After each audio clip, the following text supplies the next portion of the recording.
ओम नमो भगवते वासुदेवाय। ओम नमो भगवते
भागवत सेवया भगवते उत्तम सलोके भक्ति नैष्ठिकी।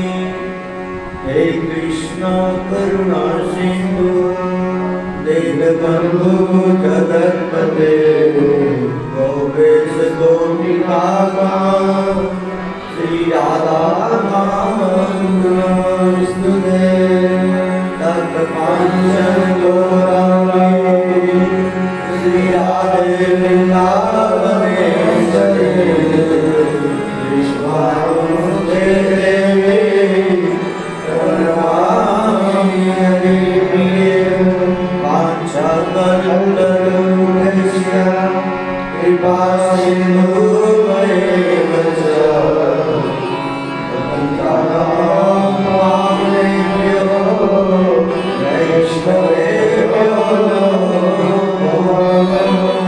जय श्री कृष्ण चैतन्य प्रभु नित्यानंद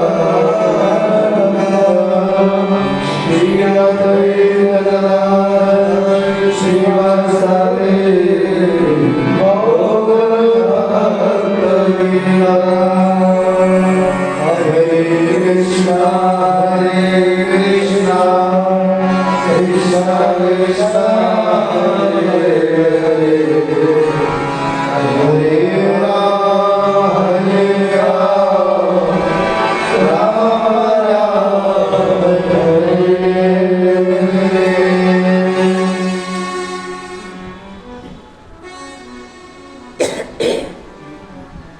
तो प्रिय भक्तों,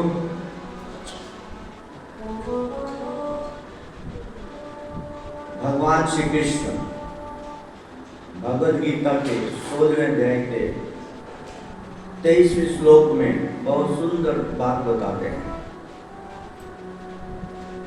भगवान श्री कृष्ण क्या कहते हैं, ध्यान से सुनिएगा। मैं आपको श्लोक नंबर भी बता रहा हूँ, अध्याय भी बता रहा हूँ। अध्याय 16, श्लोक संख्या 23, भगवद गीता।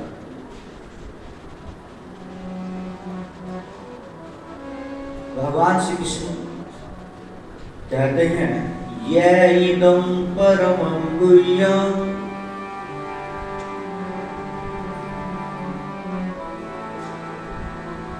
ये शास्त्र विधिं उत्सृज्य वर्तते कामकारता न स सिद्धिं आप्नोति न सुखं न परां गतिम्। इस श्लोक का क्या हुआ? वॉल्यूम कम रखो, बिल्कुल कम। इस श्लोक का अर्थ है, भगवान श्री कृष्ण कहते हैं यह अर्थ है जो शास्त्र विधि, शास्त्रों की विधि का उत्सृज्य त्याग करते, तो यह शास्त्र विधि उत्सृज्य जो शास्त्रों की विधि का त्याग करके वर्तते लगा रहता है, काम कार का काम करने में। ये पहली लाइन है। यह शास्त्र विधि उत्सृज्य वर्तते काम कार का। ये अर्जुन जो शास्त्रों की विधि का उल्लंघन करके है मनमाने ढंग से कार्य करने में लगा रहता है, उस व्यक्ति के जीवन में 3 चीजें नहीं आएंगी। भगवान श्री कृष्ण कहते हैं। और कौन सी? न स, न अर्थ नहीं, स अर्थ है वह। न स सिद्धिम, सिद्धिम कहते हैं सफलता। अवाप्नोति, अवाप्नोति कहते हैं प्राप्त करना। न स सिद्धिम अवाप्नोति, उसे सफलता नहीं मिलेगी। उसे अपने किसी भी कर्म में बोलो सफलता नहीं मिलेगी, नंबर 1। दूसरा क्या नहीं मिलेगा? न सुखम, और न ही उस व्यक्ति के जीवन में सुख आएगा। और तीसरा न पराम गति, और इस शरीर को त्यागने के बाद वो परम गति भी प्राप्त नहीं करेगा, तो भगवत धाम की नहीं जाएगा। या तो इस संसार में आएगा फिर, या फिर नरकों में जाएगा। भगवत प्राप्ति नहीं होगी, परम गति नहीं। इस व्यक्ति की जो शास्त्रों के अनुसार अपना जीवन नहीं चलाएगा। तो प्रिय भक्तों, ये शास्त्र जानवरों के लिए नहीं है, ये किसके लिए? मनुष्यों के लिए। गीता, भागवत, वेद, पुराण, ये सब शास्त्र है। शास्त्र करते हैं शासिति इति शास्त्र, जो हमारे जीवन को शासित करते हैं उन्हें शास्त्र कहते हैं। अर्थात जिन ग्रंथों में हमारे जीवन को शासित करने के लिए सिद्धांत दिए गए हैं उन्हें शास्त्र कहते हैं। और इन शास्त्रों में सबसे श्रेष्ठ शास्त्र 2 हैं। प्रथम भगवद गीता और दूसरा भागवतम। प्रथम गीता और दूसरा भागवतम। दोनों में अंतर क्या है? दोनों में ज्यादा अंतर नहीं है। जो गीता है वो ज्ञान है, भागवत विज्ञान। तो ये फर्क है, गीता ज्ञान, भागवत विज्ञान। आप कहेंगे ज्ञान क्या है, विज्ञान क्या है? तो ज्ञान वो है जो सिर्फ फिलोसफी है। भगवान श्री कृष्ण ने जो फिलोसफी दी है गीता में उसे ज्ञान कहते हैं। लेकिन जब उस फिलोसफी को वास्तविकता में क्या कर लिया जाता, धारण कर लिया जाता है, अपने जीवन में उतार लिया जाता है, तो वो भी बन जाता है विज्ञान। जैसे मैं स्टूडेंट रहा हूं साइंस का, तो पहले हमें फिलोसफी पढ़ाई जाती थी और फिर लैब में जाकर के उसी फिलोसफी का प्रैक्टिकल करना होता। समझ रहे ना? ऐसे गीता में ज्ञान है, उस ज्ञान को भक्तों ने अपने जीवन में कैसे उतारा, वो सब लीलाएं जिस ग्रंथ में है वो है श्रीमद् भागवत। तो दोनों में फर्क नहीं है, एक ज्ञान है तो दूसरा विज्ञान। दोनों का विषय एक ही है, भगवान श्री कृष्ण। भगवान श्री कृष्ण को जानना, भगवान श्री कृष्ण को मानना और भगवान श्री कृष्ण की भक्ति करना। दोनों ग्रंथों का केवल एक ही उद्देश्य है, और ये दोनों ग्रंथ सारे शास्त्रों का सार है। किसी को याद है पिछली बार मैंने सबसे लास्ट में आपको क्या समझा के कथा को विश्राम दिया था? क्या प्रवचन चल रहा था? है याद किसी?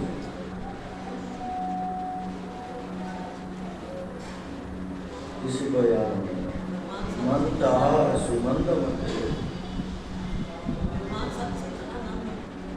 भगवान सच्चिदानंद है जी।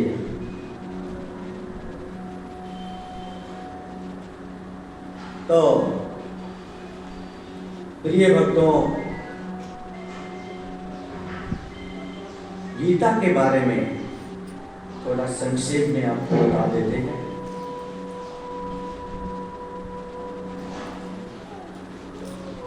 जब तक हम गीता को नहीं समझेंगे तब तक भागवत को नहीं समझ पाएंगे। जब तक फिलोसफी नहीं आएगी प्रैक्टिकल कर पाओगे? बोलो। जब तक आपको फिलोसफी ही नहीं पता है तो प्रैक्टिकल नहीं कर पाओगे। जब पता ही नहीं है क्या करना है, कैसे करना है, तो कार्य कैसे करोगे?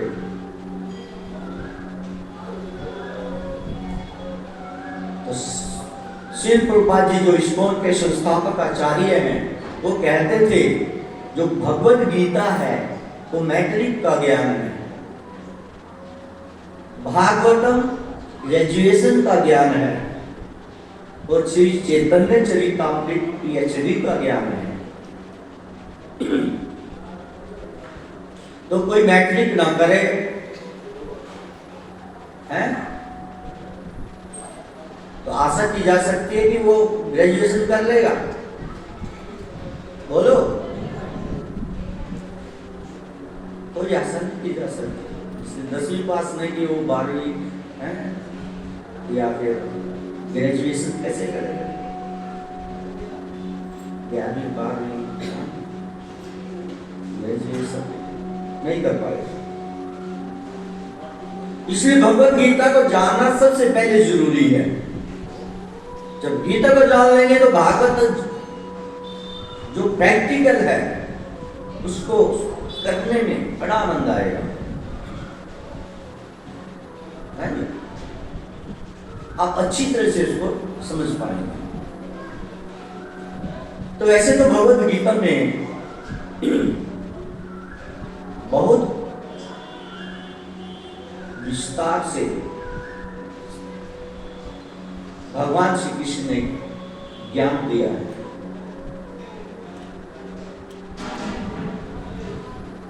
ऐसा कोई विषय नहीं है जिसको भगवत गीता में भगवान श्री कृष्ण ने नहीं बताया। सब कुछ है गीता में। हर एक प्रश्न का उत्तर है गीता में जो मनुष्य के जीवन में उठते हैं। सबका उत्तर गीता में है। तो वैसे तो गीता भागवत ऐसे ग्रंथ हैं जिनको करोड़ों वर्षों से लोग सुन रहे हैं, पढ़ रहे हैं, लेकिन उसके बाद भी पूरी तरह से कोई समझ नहीं पाए। तो हम भी कुछ ऐसा प्रयास करेंगे जितनी सामर्थ्य है आपको सुनाने की, आपको समझाने का प्रयास करेंगे। तो भगवत गीता के 5 मुख्य विषय हैं। ऐसे तो मैंने बताया भगवत गीता अनंत है, सब ज्ञान इसमें है, लेकिन सारे ज्ञान को 5 विषयों में बांटा गया है। गीता 5 विषयों का संदेश देती है। कोई बता सकते हैं 5 विषय क्या है? पिछली बार मैंने बताए थे, नहीं यार। बुद्धि बड़ी मंद है, सही कहा। मंदः सुमंद मत यो मद भाग्य उपद्रता।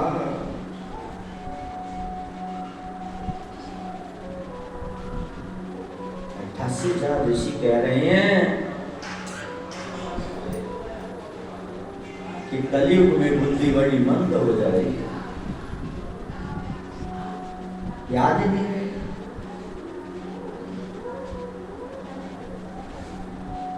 तो तो पुनः आपको बताते हैं और अगली बार से थोड़ा याद रखिएगा, ये ज्ञान साधारण ज्ञान नहीं है, ये ज्ञान परम ज्ञान है और भगवान के द्वारा दिया गया है, हमारा अपना ज्ञान नहीं है।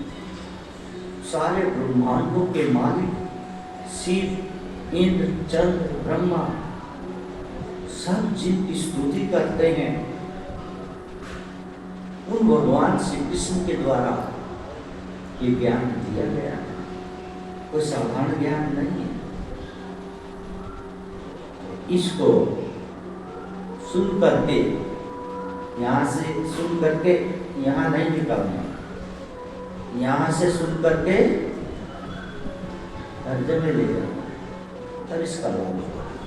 किसी ने खाया और उल्टी कर दी तो उसको क्या लाभ मिला? खाने का मिला? नहीं मिला। तो सबसे पहला विषय है गीता का आत्मा। आत्मा क्या है? सबसे पहला विषय। दूसरा विषय है गीता का परमात्मा। परमात्मा अर्थात भगवान कौन है? परमात्मा कौन है? तीसरा विषय है गीता का ये प्रकृति क्या है? हम देख रहे हैं ये पृथ्वी इतनी बड़ी है, जाकर जाओ पृथ्वी है। किसने बनाई इस पृथ्वी को? किसने बनाया इस पृथ्वी को? आकाश ये इतना बड़ा है, किसने इसको बनाया? चंद्रमा, सूर्य किसने बनाए? किसी न किसी ने तो बनाए होंगे ना, अपने आप थोड़े बन गए। प्रकृति का ज्ञान। चौथा विषय है काल। काल क्या है? चल रहा है, समय चल रहा है, सुबह हो रही है, शाम हो रही है और धीरे धीरे जिंदगी तमाम हो रही है। चल रहा है सब, काल चल रहा है।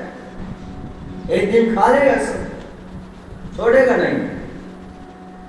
ये काल किस बला का नाम? और पांचवा है कर्म। क्या है कर्म? कहते किसे हैं? कितने प्रकार के कर्म हैं? कौन से कर्म करने चाहिए, कौन से कर्म नहीं करने चाहिए? ये 5 विषय भगवद गीता के हैं। ऐसे तो अनंत ज्ञान है गीता में, लेकिन सारे ज्ञान को इन 5 विषयों में बांट दिया गया है।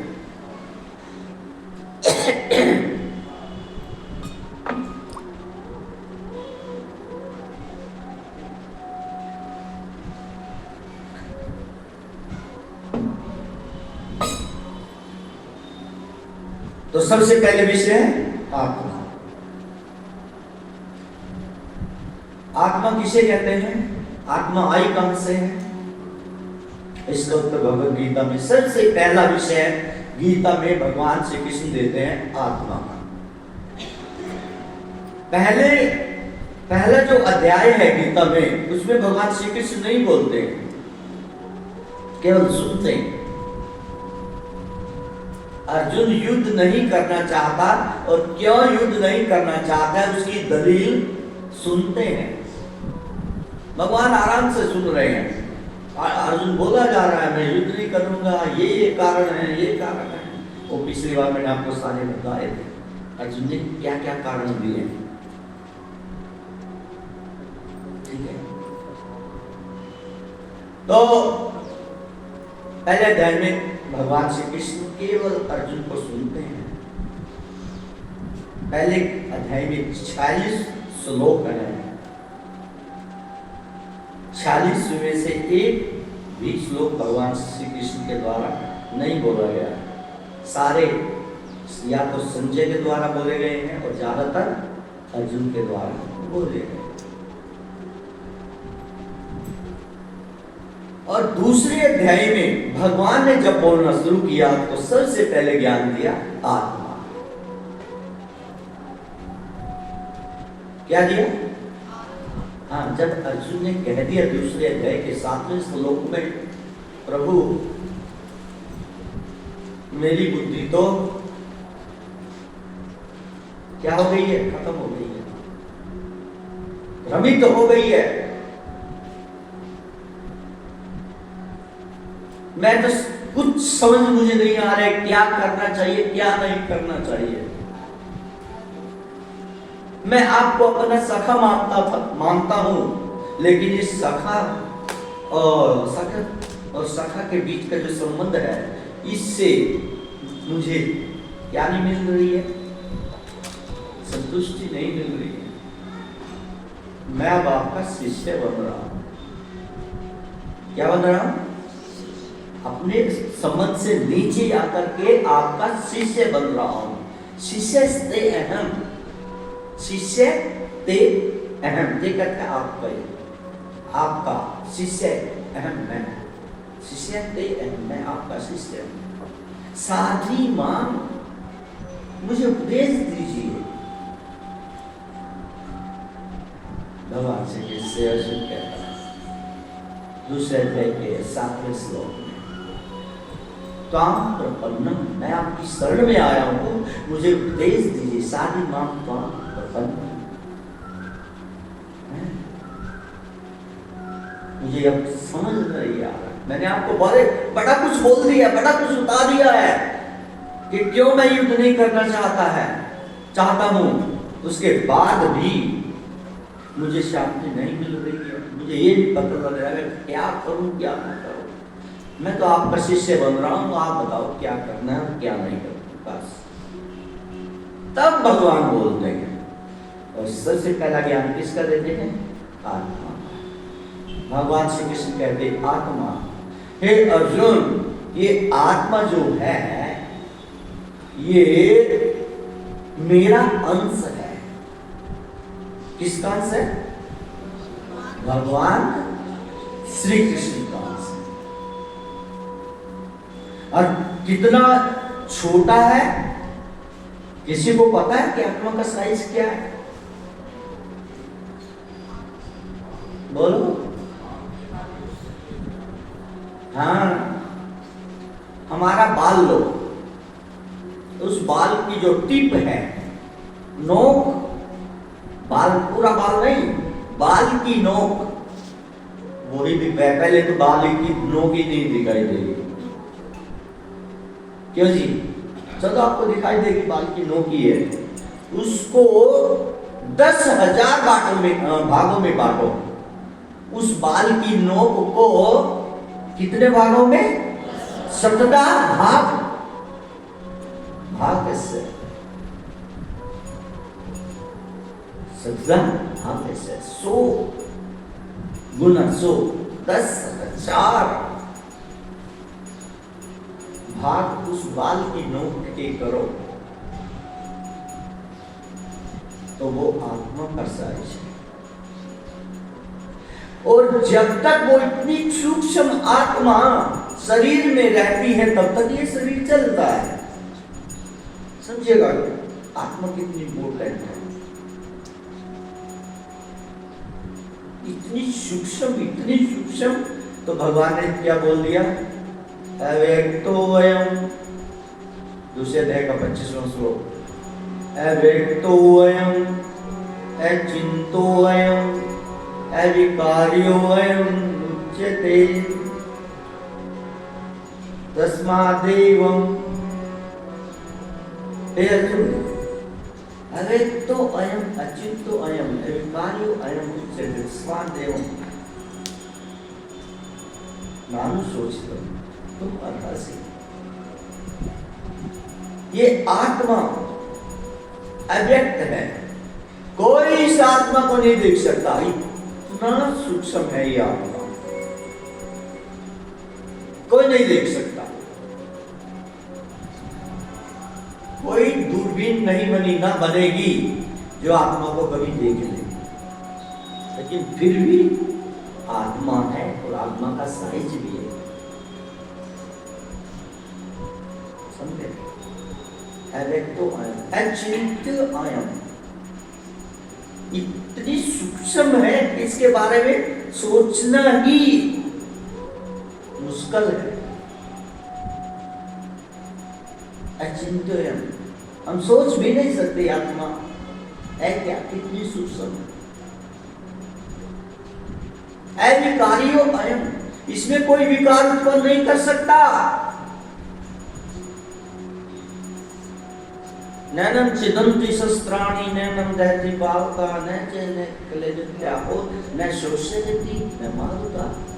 इस आत्मा को नैनम चिदंती शस्त्राणि, कोई शस्त्र काट नहीं सकता। नैनम दहति पावका, और कोई इस आत्मा को जला नहीं सकता, कोई शस्त्र काट नहीं सकता, कोई अग्नि जला नहीं सकती। न च एनम कलेद्यन्ति आपः, आपः का करता है जल, कलेद्यन्ति करता है सुखाना। न च एनम, एनम करता है इस आत्मा को, न च एनम कलेद्यन्ति, और न इस आत्मा का कोई वायु सुखा सकती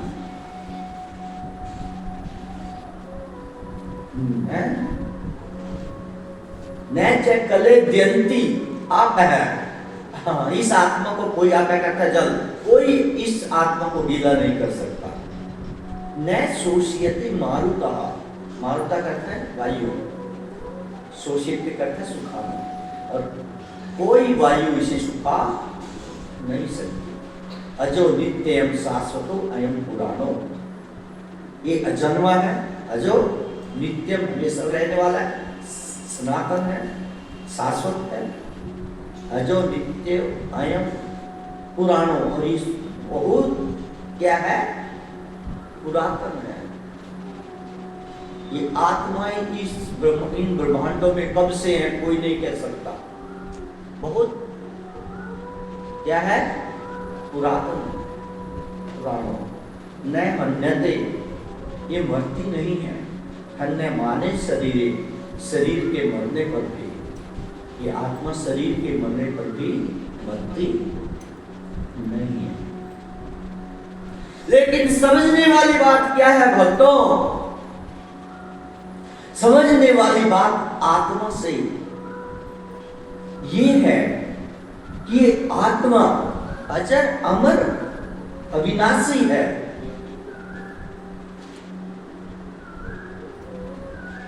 और ये जो शरीर है ये इसके उल्टा है। हमारा शरीर अजर नहीं है, अमर नहीं है, अविनाशी नहीं है। ये शरीर नष्ट होने वाला है, मरने वाला है, चेंज होने वाला है। आत्मा में तो कोई चेंज नहीं होता, भगवान ने साफ कह दिया, इसमें कोई चेंज नहीं कर सकते। किसी भी प्रकार से, किसी हथियार से, किसी प्रकार से आत्मा को कोई बदल नहीं सकता, चेंज नहीं कर सकता, उसमें कोई मॉडिफिकेशन नहीं कर सकता, है ना। लेकिन शरीर क्या है, इसको उल्टा,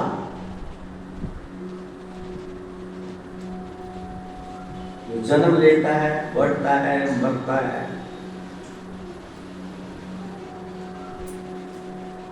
तो अर्जुन को भगवान श्री कृष्ण ने ये ही समझाया, अर्जुन वास्तव में हम शरीर नहीं हैं, हम क्या हैं, बोलो, आत्मा।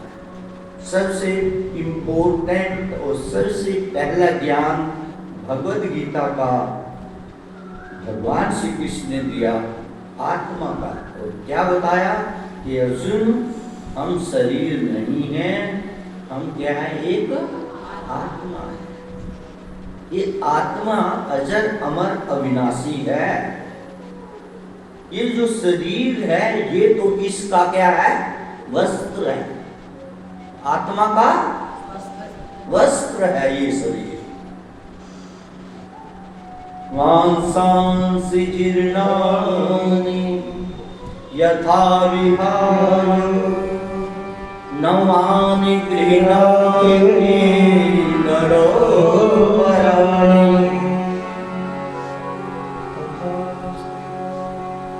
तो भगवान कह रहे हैं, हे अर्जुन, मांसांसि जीर्णानि, जीर्णानि का अर्थ फटे हुए, मांसांसि करता है शरीर, सॉरी वस्त्र, मांसांसि जीर्णानि, फटे हुए वस्त्रों को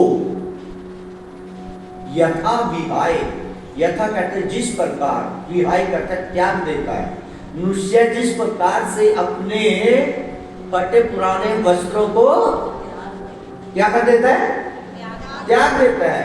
मांसांसि जीर्णानि यथा विहाय, अरे जब पुराने वस्त्रों को, फटे पुराने वस्त्रों को त्याग करता है तो फिर क्या करता है, नवानि गृह्णाति नरोपराणि, फिर वो अपराणी का था दूसरे, दूसरे नए वस्त्रों को बोलो धारण करता है, फटे पुराने को फेंक देता है और नए वस्त्र खरीदता है ना, और दूसरे नए वस्त्रों को धारण करता है। तथा शरीराणि विहाय जीर्णानि, उसी प्रकार फटे पुराने शरीर को त्याग करके, भगवान श्री कृष्ण क्या कहते हैं, उसी प्रकार फटे पुराने शरीर को त्याग करके नवानि गृह्णाति नरोपराणि तथा शरीराणि विहाय जीर्णानि अन्यानि संयाति नवानि देहे, देह का शरीर, नवानि का नए, नए शरीरों को क्या कर लेती है, नए शरीर को धारण कर लेती है। ये शरीर मात्र आत्मा का एक वस्त्र है।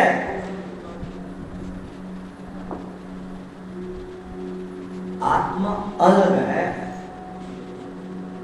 समझ रहे हैं? लेकिन प्रॉब्लम कहां आ रही है? प्रॉब्लम ये है कि जो हम हैं वास्तव में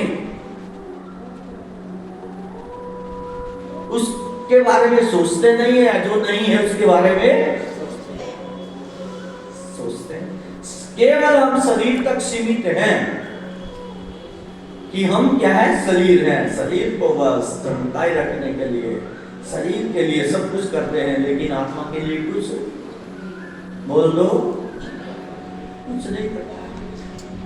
जो इस शरीर का मालिक आत्मा है उसका कुछ नहीं, उसके लिए कुछ नहीं करते।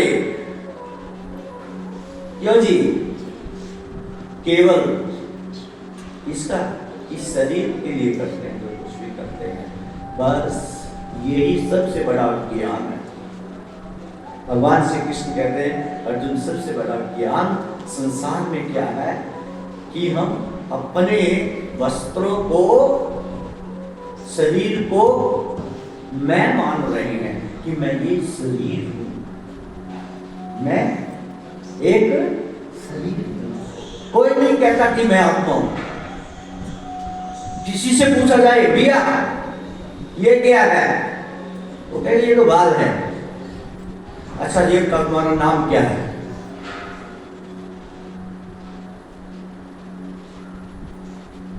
क्या बताओ, तुम्हारा नाम क्या है? तो बोलेगा रामलाल। ठीक है, आपका नाम रामलाल है, तो ये रामलाल है या नहीं? ये क्या है? बाल है। ये क्या है? रामलाल है? नहीं, ये तो बाल है। ये क्या है? ये रामलाल है? कहते नहीं, ये तो होठ है। तो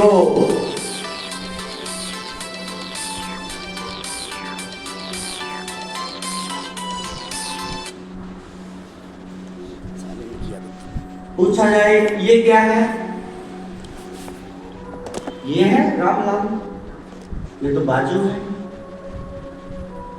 शरीर के किसी भी अंग पे हाथ आप रखो, पूछो ये क्या है, वो कहेगा पांव, हाथ, नाक, कान, सिर, बाल। और फिर पूछेंगे ये सब सारा क्या है? ये तो शरीर है, ये रामलाल है। ये तो शरीर है।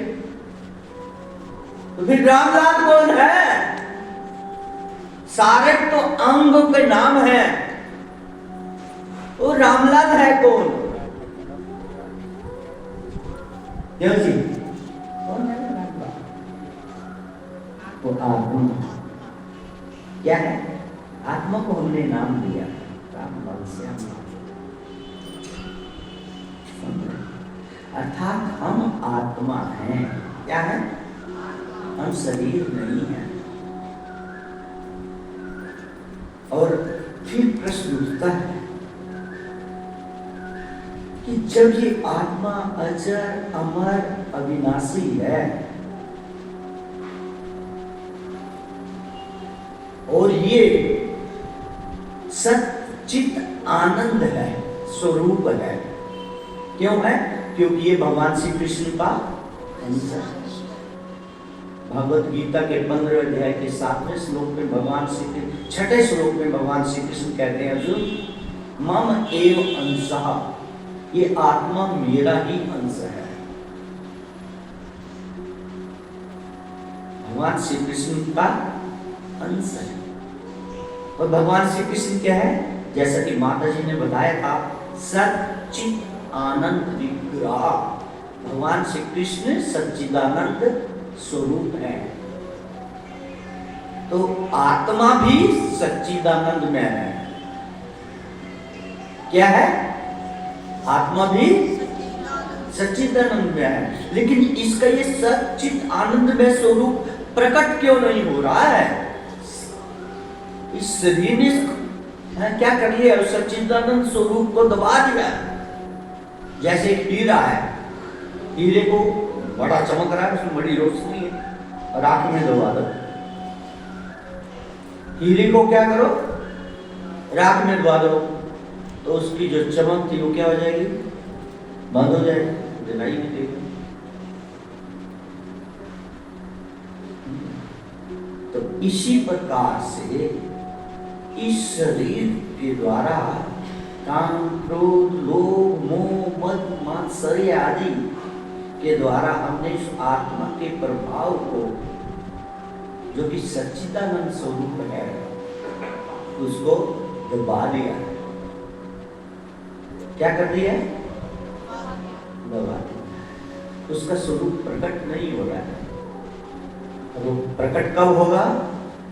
जब ये माया का पर्दा, काम, क्रोध, लोभ, मद, मात्सर्य आदि जब नष्ट होंगे, तब आत्मा का स्वरूप प्रकट होगा और आप कहेंगे यहाँ आनंद आ रहा है। जीवन में किसी प्रकार का कोई संताप नहीं है, कष्ट नहीं है, सब कुछ आनंद में आनंद में। क्यों? क्योंकि आत्मा का स्वरूप प्रकट हो जाएगा। लेकिन अभी तो आत्मा को हमने किसमें डाल रखा है?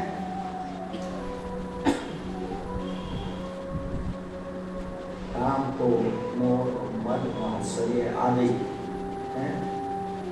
के द्वारा ढक है।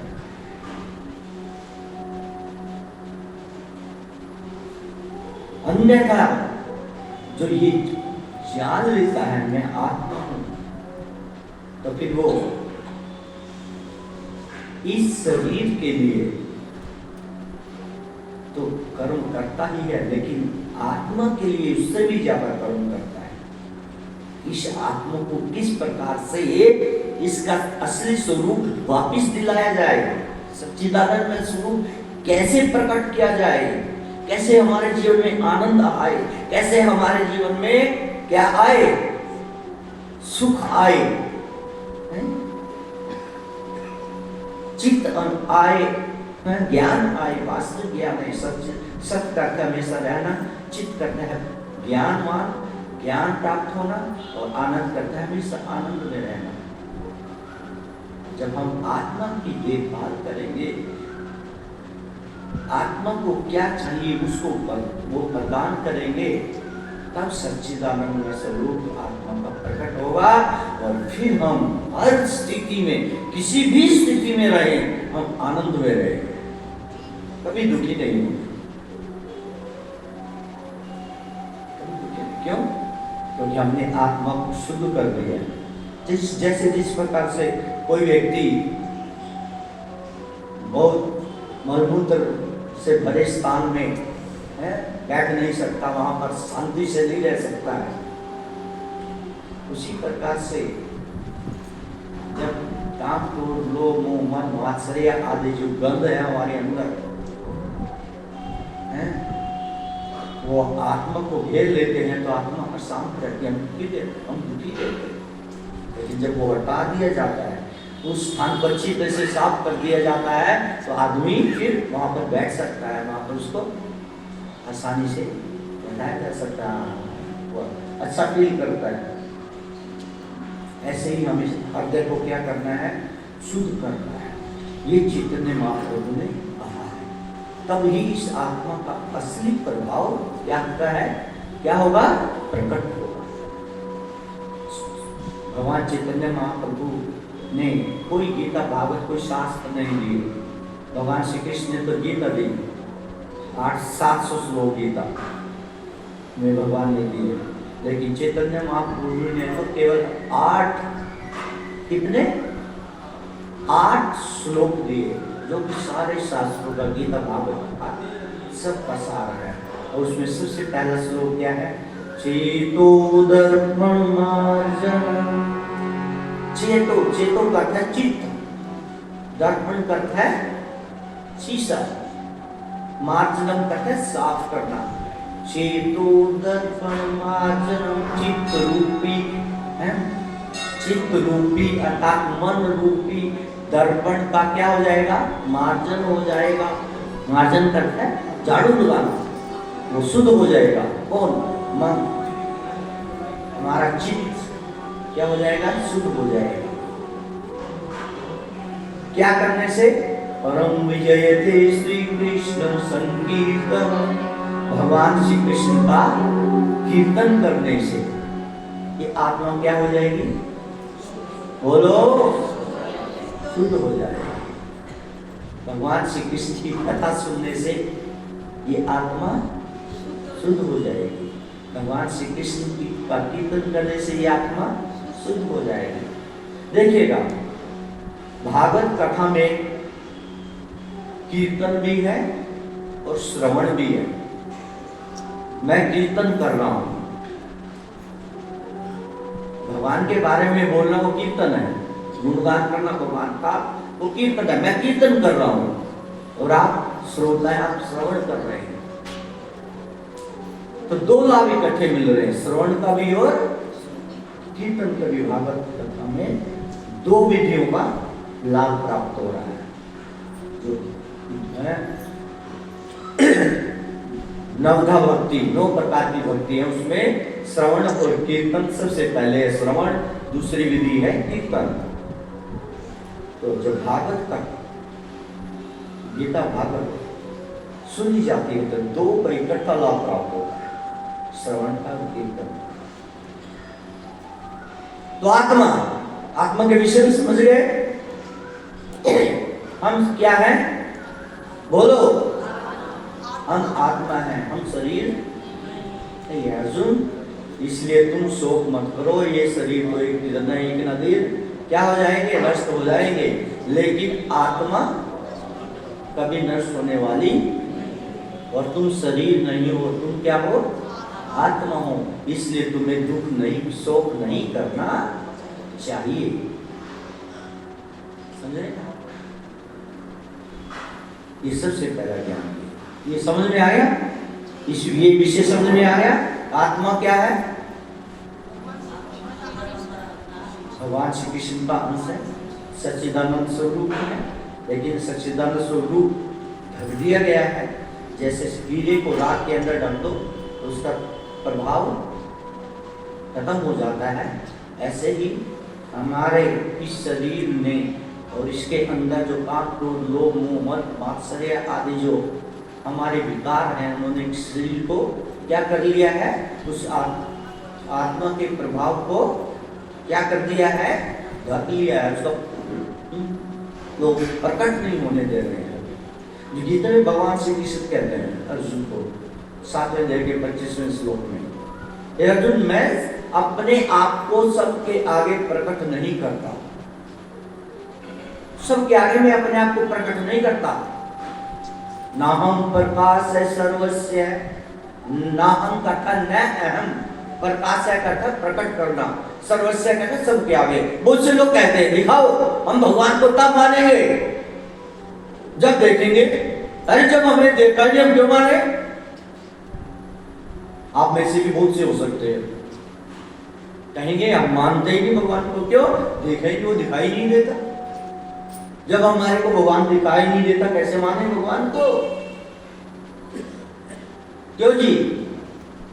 ऐसे ही प्रवचन करते रहते हैं महात्मा लोग, जो दिखाई नहीं देता उसके बारे में बोलते रहते हैं, जब है ही नहीं है उसको वैसे बनाए जा रहे हैं, उसके बारे में वैसे ही प्रवचन करते जा रहे हैं। पूछते हैं, कहते हैं लोग दिखाओ। मैं अमृतसर में प्रचार करने के लिए गया। अमृतसर में मैं एक व्यापारी के पास गया, दुकान में था, वो दुकान थी उससे थोड़ा सा मेरा उसके साथ क्या हुआ, वार्तालाप हुआ शास्त्रों के विषय में। तो बोला, प्रभु जी क्या आपने भगवान को देखा है? मेरे से पूछता है, क्या आपने भगवान को देखा है? मैंने कहा भाई देखा है। हैं? आपने भगवान को देखा है? मैंने कहा मैं देखा नहीं, मैं हर रोज देखता हूं।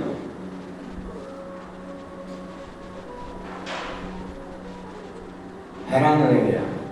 फिर क्या बोला, हमारी एक संकीर्तन पार्टी है 25 सालों से, हमने पता नहीं कितने ढोलकियां तोड़ दी, कितनी हारमोनियम तोड़ दी, कितना कुछ कर दिया, आज तक पता ही नहीं लगा भगवान का कुछ अनुभव हुआ। और आप कहते हैं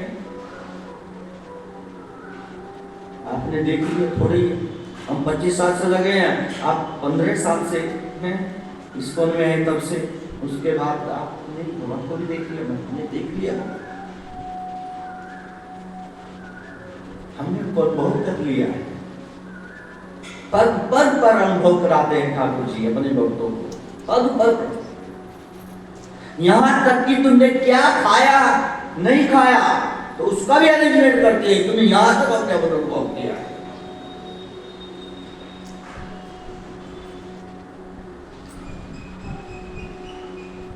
सुनकर के हैरान रह गया। भगवान श्री कृष्ण क्या कह रहे हैं इस श्लोक में, नाहं प्रकाश सर्वस्य योगमाया समावृतः मूढ़ोऽयं नाभिजानाति मामेत्य परमाव्ययम्। भगवद गीता 7वां अध्याय 25वां श्लोक। भगवान श्री कृष्ण कहते हैं, हे अर्जुन, मैं सबके आगे अपने आप को प्रकट नहीं करता, मैं योग माया सम आवृत। आवृत का तो होता है ढकना, सम का है अच्छी तरह से। अब मैं अपनी योग माया से अपने आप को ढके रहता हूं। ये शरीर भी माया के द्वारा दिया गया है। ये शरीर भी किसके द्वारा दिया गया है? बोलो, भगवान की माया के द्वारा दिया गया है।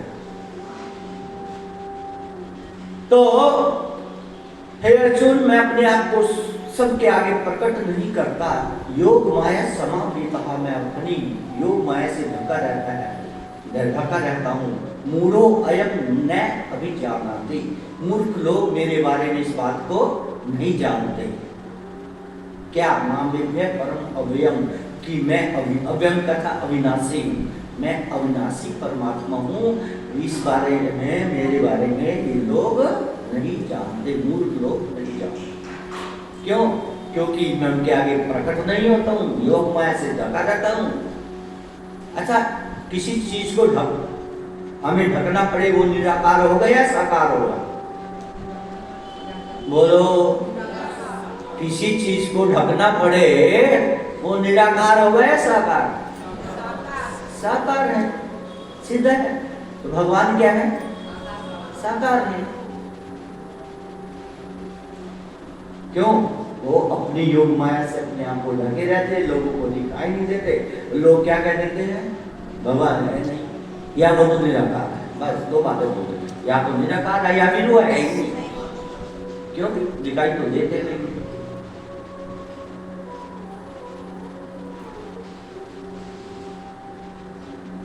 लेकिन भगवान को देखा जा सकता है, भगवान से बातें की जा सकती हैं,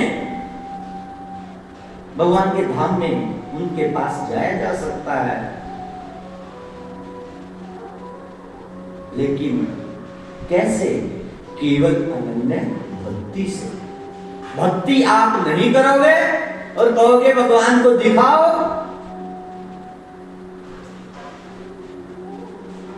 कभी नहीं देख पाओगे। भक्ति करोगे, साक्षात आमने सामने आप बात करोगे भगवान के। अनन्य भक्ति की बात करो। और सामान्य व्यक्ति भक्ति कर रहे हैं तो हमें अनुभव होगा कि भगवान हमारी पग पग पर रक्षा कर रहे हैं।